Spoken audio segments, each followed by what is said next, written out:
अस्सलाम वालेकुम नाजरीन, मलिक टीवी में खुश आमदीद कहते हैं।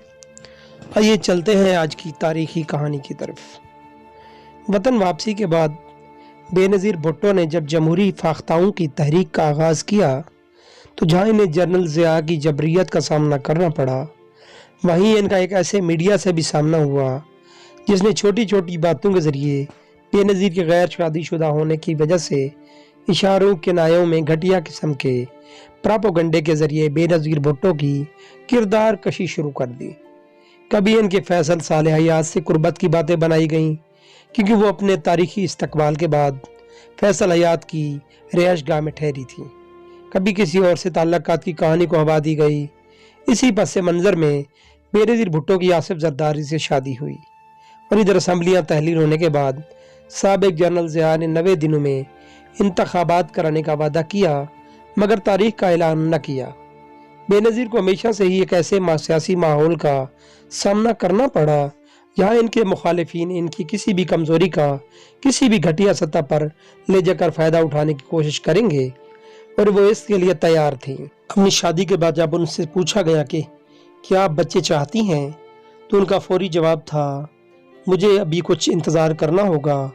लेकिन जब वो ये जवाब दे रही थी तो वो उस वक्त हामला थे और बिलावल उनके पेट में थे, लेकिन वो अपने बढ़ते हुए पेट को ढीले ढाले शलवार कमीज़ के ज़रिए पोशीदा रख रही थी क्योंकि उन्हें मालूम था कि उनको किसी ऐसे मुखालफ का सामना है जो इनकी अयाम ज़चगी को देखकर इंतखाबात की तारीख तय करेगा। बेनज़ीर ने यह मशहूर कराया कि इनकी यहाँ पैदाइश नवंबर में मुतवक्के है। अगरचे बेनज़ीर भुट्टो ने पूरी कोशिश की कि अपनी जिस्मानी सूरत को पोशीदा रखें, मगर चादर और चार दीवारी का तहफ़्फ़ुज़ करने वाली सलामती के इदारों को एक राह में मादर की जासूसी करना थी और उन्हें पता चल गया कि बेनज़ीर माँ बनने वाली है। लेकिन इस वक्त तक देर हो चुकी थी। बेनज़ीर भुट्टो अगरचे कुछ अरसे और ज़िंदा रहती तो क्या होता, इस बारे में काफ़ी क़यास आराइयाँ हो सकती हैं, लेकिन वो माजी में क्या थीं बहुत कुछ यकीन से कहा जा सकता है। इन पर करप्शन के इल्ज़ामात लगे, इन पर ख़राब हुक्मरानी की आवाज़ें कसे गए, मगर इनके निडर होने पर किसी ने शक न किया।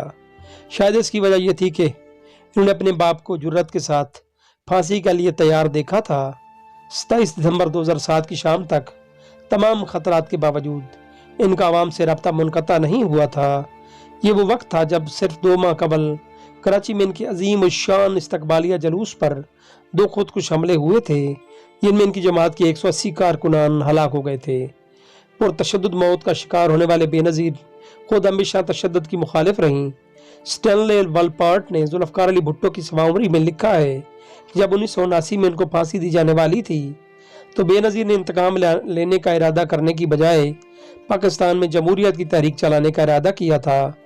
बकौल बेनज़ीर भुट्टो फांसी से एक शब कबल जब बेनज़ीर भुट्टो अपनी माँ के हमरा अपने बाप से आखिरी मुलाकात करने गईं तो उन्हें मुलाकात के लिए सिर्फ 30 मिनट दिए गए थे। मैंने वो वक्त कीमती एक सख्ते में गुजारा। मैं एक ख्वाब में थी, इस हकीकत से बेखबर कि ये बेटी की बाप से आखिरी मुलाकात है, इस बाप से जिसे मैंने दुनिया में किसी भी शख्स से ज़्यादा मोहब्बत की है। नाज़रीन, अगर हमारी स्टोरी पसंद आई हो तो हमारे चैनल को सब्सक्राइब करें।